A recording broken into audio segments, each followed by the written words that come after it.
വാൽപ്പാറ ദുരന്തത്തിനിരകളായ 6 അധ്യാപകർ ഉൾപ്പെടെ 9 പേർക്ക് കണ്ണീരോടെ നാട് വിട ചൊല്ലി.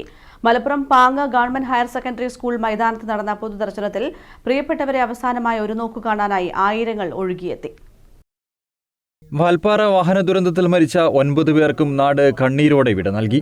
പ്രിയപ്പെട്ടവരെ അവസാനമായി ഒരു നോക്കു കാണാനായി ആയിരങ്ങളാണ് ഒഴുകിയെത്തിയത്. വികാരനിർഭരമായ കാഴ്ചകൾക്കാണ് പൊതുദർശനം നടന്ന അമ്പലപ്പറമ്പ് ഗവൺമെന്റ് ഹയർ സെക്കൻഡറി സ്കൂൾ സാക്ഷിയായത്. തങ്ങൾ ഏറെ സ്നേഹിച്ചിരുന്ന അധ്യാപകരുടെ ചേതനയറ്റ ശരീരം കണ്ടതോടെ പാങ് LP സ്കൂളിലെ കുരുന്നു മനസ്സുകൾ വിങ്ങിപ്പൊട്ടി. നാട്ടുകാർ ഉൾപ്പെടെ കരഞ്ഞു കലങ്ങിയ കണ്ണുകളോടെയാണ് മടങ്ങിയത്. പലരും പൊട്ടിക്കരഞ്ഞു. അപകടത്തിൽ മരിച്ച അധ്യാപകൻ മജീദ്, ഭാര്യ റുഖിയ എന്നിവരുടെ സംസ്കാര ചടങ്ങുകൾ പാങ് മാട്ടാത്ത് ജുമാ മസ്ജിദിലും അധ്യാപകരായ റംല, ഷക്കീല എന്നിവരുടെയും പാചകത്തൊഴിലാളി സാജിദയുടെയും സംസ്കാര ചടങ്ങുകൾ പാങ് വലിയ ജുമാഅത്ത് പള്ളിയിലും സുഹ്റയുടെയും മകൻ ഹിഷാമിന്റെയും ഖബറടക്കം ഈസ്റ്റ് പാങ് ജുമാ മസ്ജിദിലും നടന്നു. പ്രധാന അധ്യാപിക അജിതയുടെ സംസ്കാരം ഷൊർണൂർ ശാന്തിതീരത്തും ആശയുടേത് കൊളത്തൂർ തറവാട്ടി വീട്ടിലുമാണ് നടന്നത്.